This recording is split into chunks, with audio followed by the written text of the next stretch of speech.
On the topic of concerns, in 2021, Nicola Sturgeon said concerns from women about the controversial gender self-ID plans were not valid. Do you agree with that?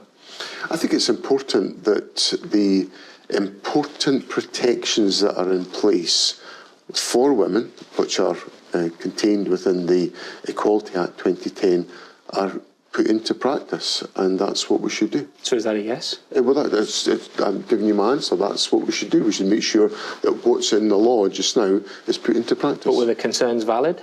Well, obviously, if people are concerned about issues, we've got to take them seriously, and I've given a response as to what you do to address that concern, which is that you make sure the Equalities Act 2010 provisions, which allow for example, single-sex spaces, to be able to be put into practice. But taking them seriously doesn't mean that you think they were valid. Do you think that the concerns raised at the time were valid? You've got to, well, if people raise their concerns, you've got to listen to them and to address them, and I've just done that for you. You still haven't answered the question. Well, Were they valid? Were they valid, though? I've just answered your question. I've given you what we've got to do in those circumstances. Do you think that that policy was arguably the biggest policy mistake that you and Nicola Sturgeon made?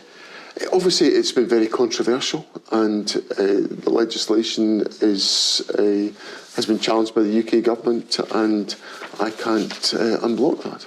But if that isn't the biggest mistake that you made with Nicola Sturgeon, what was? I'm looking forward.